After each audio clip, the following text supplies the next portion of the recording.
Yeah, so we're talking about today survivor benefits. Survivor benefits. Because when you go to retire, let's be clear. Yeah. When we have this discussion, a lot of folks will say to me, hey, Charles, do I have to make this decision now? No. Mm-hmm.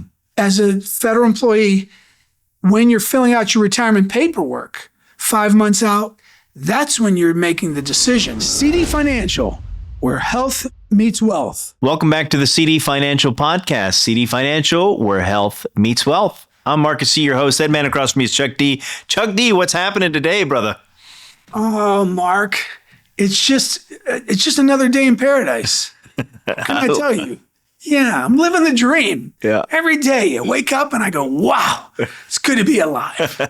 I actually do thank God most mornings. I do. I thank him for being alive. I'm grateful for having life, right? I mean, there's plenty of people that don't anymore, right? So, hey, I'm above ground. I'm rolling. I'm waking up every morning. That's fantastic. That itself is good news, man. And yeah, absolutely. Be grateful for every day. Always be rejoicing. Yes. What's it say? 1 Thessalonians 5:18. Give thanks for everything. Give thanks for everything. Yes. Give thanks for everything. So, yes. why not? It puts you. Look, you read books and they all tell you to, be grateful, right? Yeah. It'll put you in a better state of mind. It'll help you to be in the present. Why not? I've heard the other one. Well, yeah. I mean, grinding yourself down and hanging on the negative and resentment. No. Being alive beats the alternative. Let's just start there. Let me say, I'm happy to be conscious today. Absolutely. Thank you for anybody tuning in and for federal families today too. Yeah. Thank you. You've come to the right spot. We're going to help you out today. We're thankful to have you all watching us. I mean, it's great. Yeah, it's cool. It's fun. And it's so informative. I frequent several coffee shops around my area, and they know me. No doubt. Yeah, they it's like Norm when he walks into Cheers, right? Like everybody knows my name. It's fine. But I love one of the regulars at one of these spots. It was, hey man, how you doing? He'd say, another day on the right side of the grass. So, yes. That sounds like a Texas thing to say. Another day on the right side of the grass, man. We're good. We were just talking about Austin, how they really don't have a Texas twang. We don't. So much. No, I said to Marcus, some of the guys from the country do. But anyway, not so much, but that's still you got the colloquialisms, right? Yeah, absolutely. Yeah, there's a little country that, like McConaughey, he's raised in Austin, right? But he's got his roots in a small town out, Texas. So he's got a little of that drawl to him. He does. But I think he does a little bit of that. I don't know him personally, but I think he's got a little bit of that persona. That's his persona, right? He wants to be a little bit. Yeah. It's who he is. If it feels good and you're wearing it, go ahead and keep wearing it. And it is charming. It is charming. I think he's a charming guy. I think so too. Why not? He said that all right was a positive affirmation that he would say before going live and before doing things. And so that just became something that got into his movies too. All right. That's really cool. Isn't that? Yeah, it's a positive affirmation. Yeah. Said it before in interviews. So I'm saying. Well, this is attitude of gratitude. Today we're going to be talking about something that could be, it could be a little somber. We're going to be talking about survivor benefits, right? We don't want to make it a somber. It is not completely, somber, Marcus. but not at all. But we have to discuss realities. That's part of what we do. We're discussing realities. This is we have to deal with things pragmatically. Exactly. And folks are making these decisions well before anybody's passing away. Right. More often than not, decades before. I only say somber because for a lot of people, when they think of an end of life, we do have to plan ahead for these things so that they don't catch the family off guard. A lot of people have issues with that because it can be a heavy topic for some. But the more you think about it now, the easier it is in the future to deal with these things. Without a doubt. Yeah, so we're talking about today survivor benefits. Survivor benefits. Because when you go to retire, let's be clear. Yeah. When we have this discussion, a lot of folks will say to me, hey, Charles, do I have to make this decision now? No. Mm-hmm. As a federal employee, when you're filling out your retirement paperwork, 5 months out, that's when you're making the decision. And if you don't elect the total survivor benefit, the maximum for a FERS employee, that's 10% reduction of your pension for 50% of your pension to go to your surviving spouse. So it's a big price tag. And so that's why it's a debated hot topic for discussion, and why we've chosen to address it too, because it's important. It's really important. It's really important. Right. It's a benefit for your survivors. That's it. So it's a spousal benefit. Yeah. If you're married, it goes to your spouse if you elect to have it. Right. And again, that's, it's the reality of life, and it's dealing with things so that we can be, we started out talking about being grateful and appreciative for life that we have. We want to make sure if when that time comes, our family can remain grateful, right, and appreciative for all that we did in life. And not broke. Yes. Right? Yeah, well, I mean, that's part of it. Be a lot more grateful if they're not broke. Yeah. So you've got to come up with a plan. You've got to address the issue of survivor benefit. Okay. It's very important. So let's hit some high points on that. Let's talk about a plan. We won't go obviously into specifics for people because that's something that needs to be discussed individually. But we can hit some high points as far as what we mean by survivor benefits and things we need to consider. Yeah. So you've got three options when it comes to survivor benefit federally. With FERS, the Federal Employee Retirement System, there's hardly any CSRS, CERS employees left. But for FERS employees, you got 0. You elect to give your spouse no benefit. So if you passed away, they won't get any pension. You've got a 25% survivor benefit, and you can provide them with 50%. That's it. Those three choices. None, 25, 50.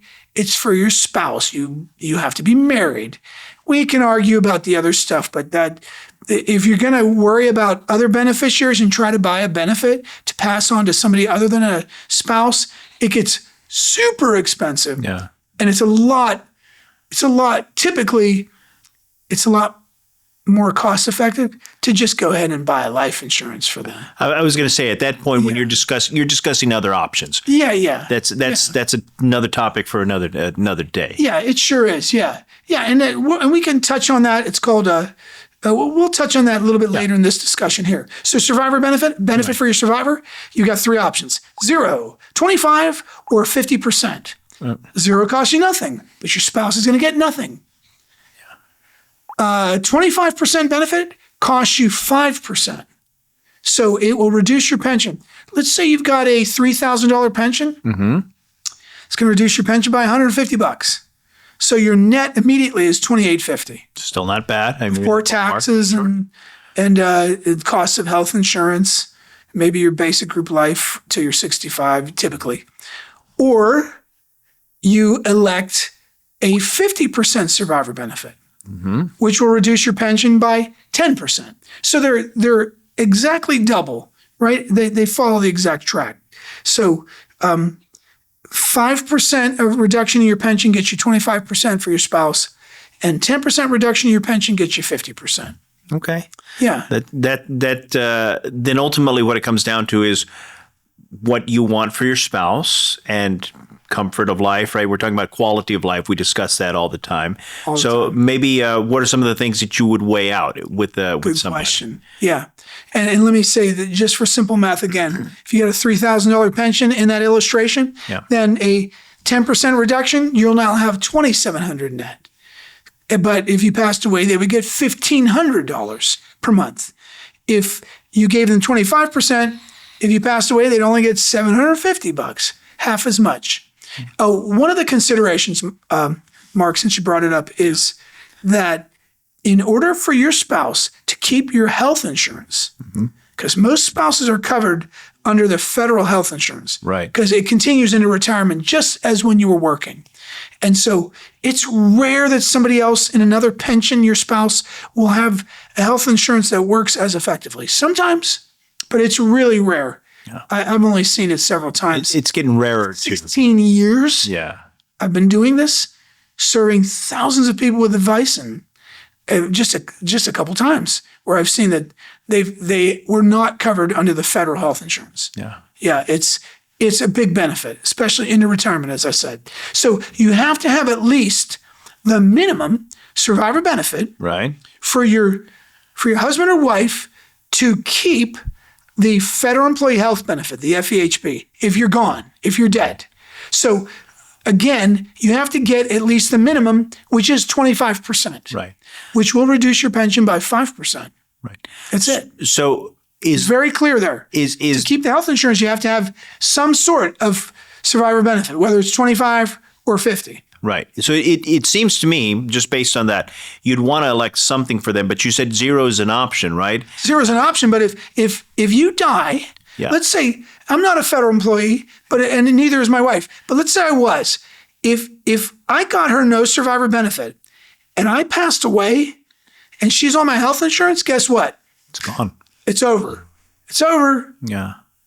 Tough luck, right? And what's more is her people live to be 100, Yeah. 99 and a half, 93. Got them good genes, man. 101, her grandma is now. Her other grandma was 99 and a half. Her grandfather was 93. So, yeah, likely she's going to outlive me. So it would behoove me to be very serious about trying to figure out what I'm going to do in my stead, if I'm no longer breathing. What will she do for income? Right. Yeah. So those are also mark of life expectancy. Those are topics that we talk about when we consider survivor benefit. I ask these questions on all the discussions we have with families. If they're married, we want to have that discussion with both spouses present. You got to have an open and clear discussion about that. It's really important. So let me ask you this now that you say that, because you're talking about having a discussion, you're bringing in both spouses. It's not just the one whose benefits are going to be passed on, but both of them. Do you find that it's common for people to have discussed, for instance, income and all these things, or do you find that most people don't really think about that? It's a mixed bag, honestly. Some folks have talked pretty extensively, not too many. Some have touched on the subject. Some will come to me and already have made a decision. Oh. And then after we discuss it for one or two discussions, typically on Zoom, once we've done that, sometimes they change their mind. Yeah. Sometimes they want to get something outside of the survivor benefit to supplement their income. I've met a lot of retired military who decided against the survivor benefit because they wanted to have more of a pension. But now that they're looking at the survivor benefit from the government, they're like, well, I didn't get the one. Right. And I'll point that out when we add up the numbers. I'll say, well, if you don't get the one, maybe you want to have the other. And you know what we do, Mark? I have a PDF that I designed years ago. I think 14 years ago. I tweaked it out. Right? Almost 15 years ago. And it has the spouse on one side and spouse on the other side. It has a line for federal pension, has a line for military pension, has a line for Social Security. Right? It has a line for VA disabilities in there too, because we see that a lot with federal employees. And we want to see if this money stops and we have expenses at the bottom, how is this spouse going to survive? Right. And if there's no other place to generate the income, that money that can generate income, some people say, oh, we don't need it. And rightly so. You know, they have a spouse that has a $7,000, $8,000, $9,000 pension, and their federal pension might be meager at $2,000, $3,000, and they're unaffected. Or they have multi-millions to create the lost income. They might not be concerned about that, but then I find multimillionaires that are concerned. They worked their whole life for this pension, right? And they don't want it to go away. And they might be concerned that they might not have a long life expectancy in retirement, and they want their spouse to get some of it. Right. And we discuss that all the time. I mean, as far as we talk about, right, CD Financial, where health meets wealth. We want people to be healthy. We want to see that longevity. We want to encourage people to think about those things. So these are discussions that are absolutely important to have. And so when you find someone that comes in and they haven't given this much thought, what is it that you tell them, or how is it that you help? My wife said to me, she goes, "You're doing exactly what you should have been doing all along." She says, "You love people. I agree. And you love numbers." Yeah. I go, "Huh. Oh, I guess she's right, isn't she?" Some numbers better than people, but just And some people better than numbers. it depends. That's right. Yeah. And so, and it's all in the numbers. Yeah. But I'm not like a big time mathematician. It's just the numbers tell a story. Right. And so that's why we have that PDF that's fillable that I created, because the numbers tell a story. And then if everybody's on the same page, then everybody's on the same page. Yeah. Right? Because if you don't have that discussion about survivor benefit, and you order that retirement packet 5 months out, and that's what they want now, folks, 5 months out, and some are getting it 6 months out. You, in bold typeset, it basically says, did you know that if your spouse passes away, you're not going to get anything? Basically says that you're really going to be up the creek without a paddle. Yeah. In bold letters. And if they don't get you the full survivor benefit, your signature has to be notarized. Huh. So the spouse has to sign in front of a notary and stamp it. Yeah. Stamp it to make sure that you recognized that you were eligible for 50% of their pension if they die, and you signed off on it. So you don't want to have that discussion, whether heated or mild, with your spouse 5 months from retiring. You want to have that discussion at least several years before. And then you can deal with it. You can say, okay, we decided we want the full survivor benefit. We decided we want 25% because we got to get that health insurance, Charles. I'm really glad that you talked to us about that. Or you know what? We want to pursue pension maximization. And anytime something sounds confusing, I was taught switch the order of words. Right. Pension maximization means maximizing the pension. Maximizing the pension. Maximizing your money. Maybe you can take the money that you would spend on the survivor benefit and get something privately that could give your spouse a tax-free benefit, because your pension is taxable, and so is the survivor benefit. I know that's really a raw deal, because when you die, seems like your spouse should get a survivor benefit that is tax-free, but it's not. It's still taxable. Right. But if you had a payout from another source that's tax-free with a lump sum, you might be able to create income from that instead. And that's called pension maximization. Now, when we're working with special provision employees, like let's say DEA agents, firefighters, right, even FBI marshals, then it makes sense to consider sometimes at least the 25% survivor benefit minimum, because in that case, oftentimes they're retiring at anywhere from like, say, 52 to 57. They're forced out at 57. Right. Yeah, and air traffic, I think 56.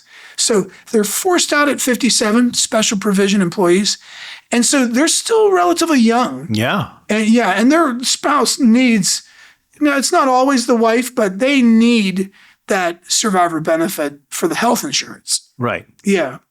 And because you're looking at, and again, longevity varies person to person, but if you know your spouse comes from a family of good stock, right, good genes, and you're retiring at 57, they're potentially looking at 4 or 5 decades still, right? I mean, you want to maintain that. Yeah. And their pensions are lucrative. Right. Instead of 1% times your years of service times your high 3, their first 20 years, it's 1.7. And so when they look at survivor benefit premium, let's say I've got a $6,000 pension, $7,000 pension. Now 10% is $700. Yeah. So they can take that, and with COLAs, that cost is going to increase. So they might say, well, wait a minute, Charles, can we look at $350, 25%, and maybe take $350 and not the average, which might be like $450 over my lifetime?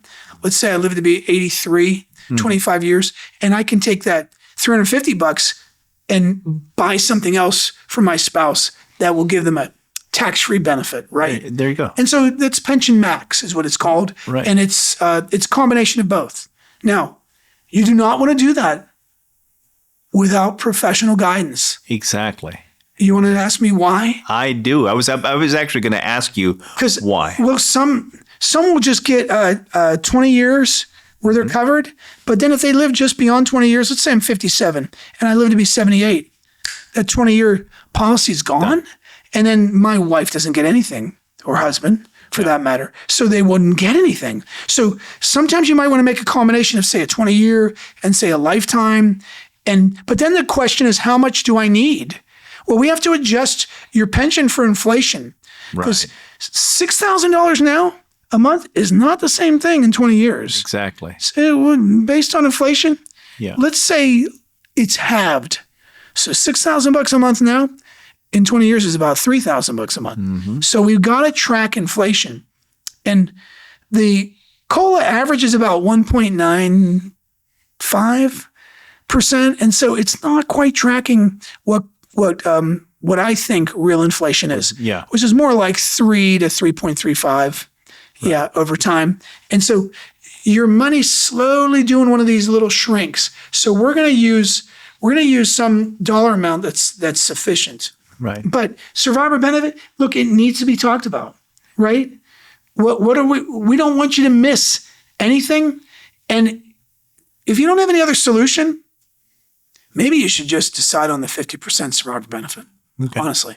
Okay. Yeah. Now, if you're terminally ill and you're about to retire, that's a different thing, right? Yeah. You definitely want to get to 50% survivor benefit. You don't have any leeway there, right? In fact, you might want to also not reduce your basic group life insurance. If you have options, you keep them. Right. Right? Right. Yeah, we had a discussion about that recently. Yep. Yeah. So survivor benefit, you want to dig in the weeds and find out what it is. How much are you going to make? How much is a spouse going to make? Where is that? I even wrote this up. It's rudimentary, but here, income, your spouse, have you added it up, right?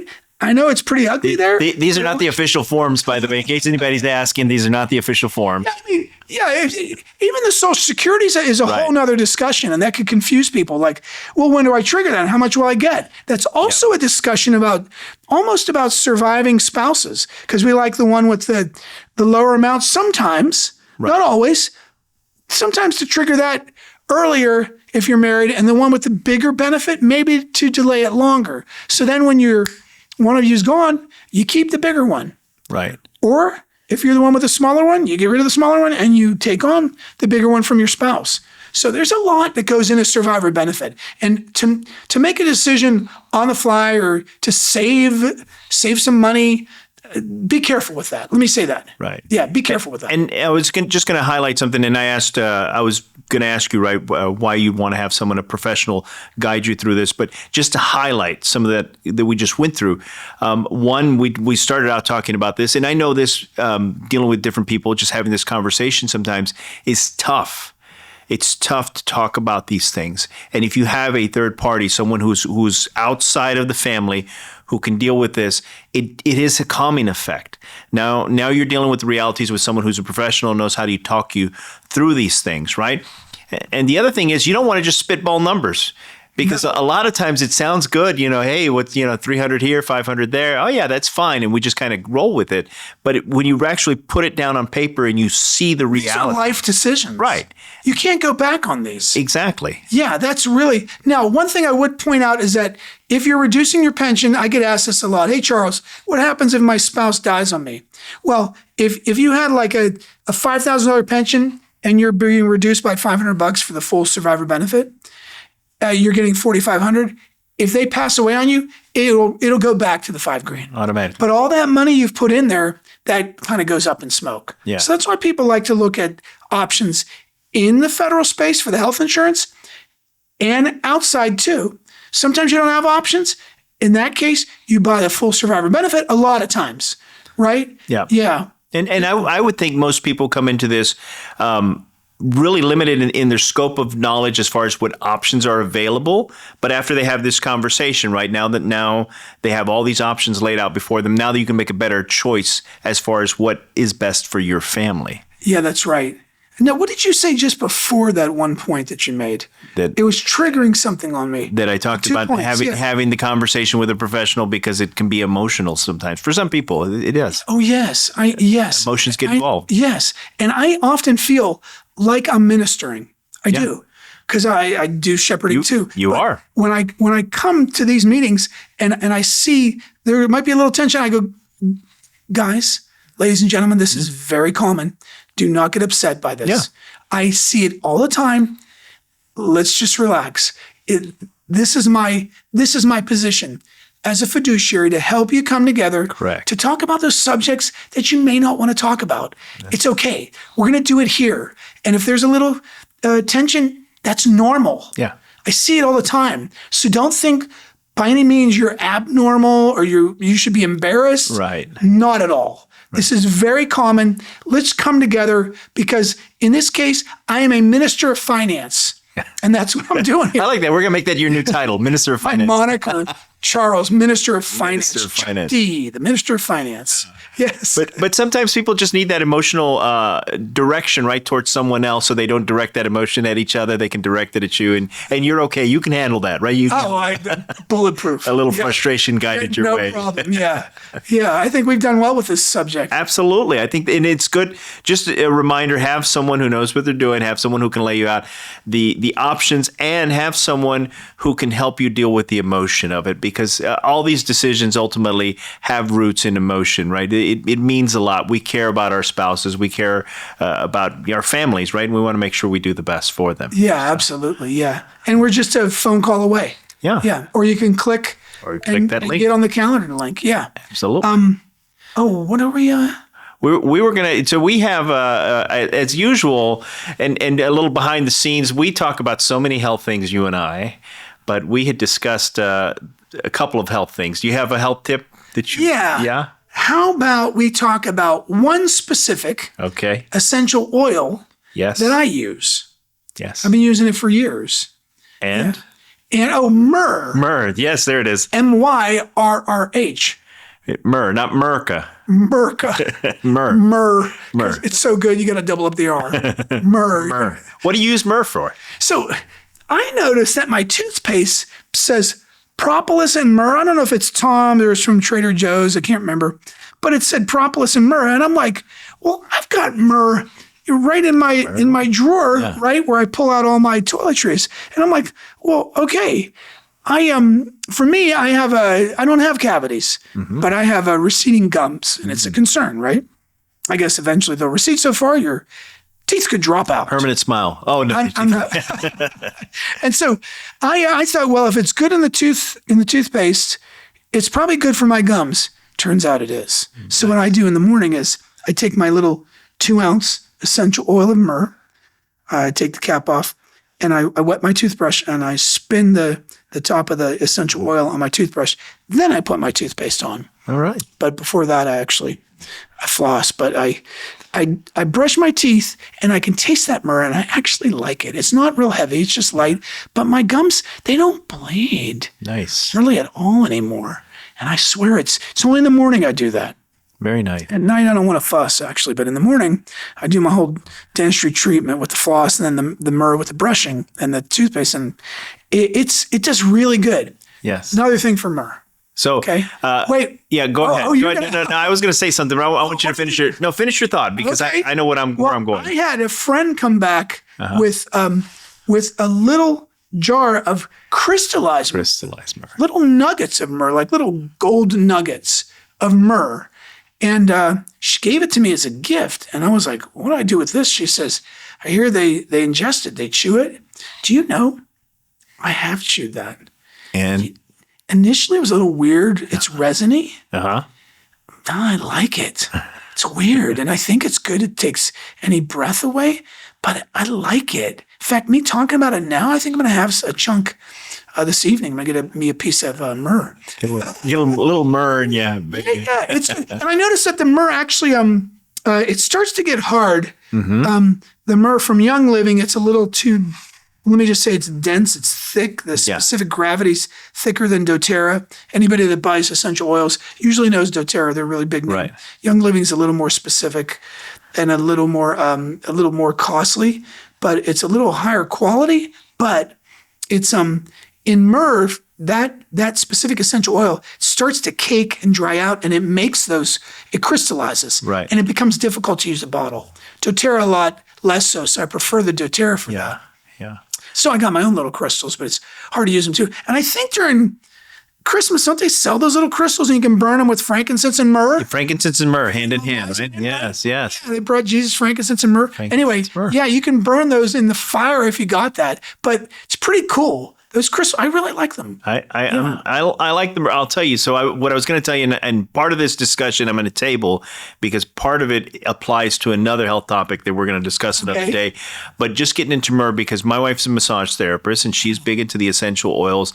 I'll just share a real quick funny experience because a friend of the family was over at the house and he was having some indigestion and she walked over with some essential oils and rubbed it on him and it went away. And he goes, "If I didn't know you better, I'd think you were a witch." He said, "What are you doing with that stuff?" Was it myrrh? No, it was peppermint oil. In this case, it was peppermint oil. Stop. You're introducing another. No. The reason I mentioned that is because a lot of times these little oils are powerful and we don't realize it. She uses myrrh quite a bit. Is that right? And she uses it specifically for healing because myrrh is antimicrobial and anti-inflammatory in nature. So she uses it a lot of times for people in need of healing the skin. She'll use myrrh, and she uses it in conjunction with frankincense as well. How about that? Yeah. Frankincense is really expensive. Yeah. Myrrh's not cheap at all. No, frankincense is super expensive just for a little 2-ouncer. Absolutely. It'd be like nearly $100 now for a little tiny bottle. And if you buy, just bear in mind, essential oils, you use 1 or 2 drops at a time. It's very, very little. It does go a long way. Concentrated. Actually, I put myrrh sometimes in the bath, but I'll put 2 or 3 drops of myrrh and 2 or 3 drops of cedarwood. I like I like how it feels and it smells. It's healing, right? Like you said. Yeah. So I just want to mention that. And again, we'll discuss, I think, different oils in the future. Maybe we'll make some of those our health tips. But I think it's pretty incredible. And the reason I mentioned that experience, because my wife will use these things on me and stuff like myrrh, and she'll just hit me with a little bit, and I'm like, "What in the world are you doing over there?" And it works. And I have gone from an essential oil skeptic to a believer. I kind of was too. Yeah. I think back, 30 years ago. Yeah. Started getting exposed to essential oils. Yeah. And peppermint oil is again, we'll talk about that another day, but that was one of the big ones that moved the needle with me. But myrrh's another one. I've seen it. I've seen the health benefits of it. Well, great stuff today, man. That's wonderful, wonderful topic. Again, find someone, a professional who can help you through these tough topics. And a lot of times when we're dealing with end of life conversations, that's what it is, survivor benefits, it can be a little emotional. When you have a third person there's a third party involved, it helps to deal with the emotion. So get a professional on your side, like our friends at CD Financial, who will help you talk through these things, right? I think you'd agree with that. And get yourself some myrrh. Put it on your gums. It's anti-inflammatory. It's good. So keep your smile, man. I want to see you with your teeth. Keep them in your gums, brother. You look good with a smile. I want to make sure you keep those teeth for a good long time. Staying right there. I feel healthy as a bull tiger. Good. It's a good tiger. Strong. It's good. Folks, thank you very much for tuning in. As always, we're happy to have you here. We encourage you to like and subscribe. That helps the podcast. It also ensures you get these episodes as soon as they're released. We want to keep you up to date with all this information. And you have that link below that'll put you in contact with CD Financial. So thanks again for your time. CD Financial, where health meets wealth. Chuck, always a pleasure, my brother. And a pleasure having you all here. We'll see you next time. You too, Marcus. You take care now. We'll talk to you soon. CD Financial, where health meets wealth.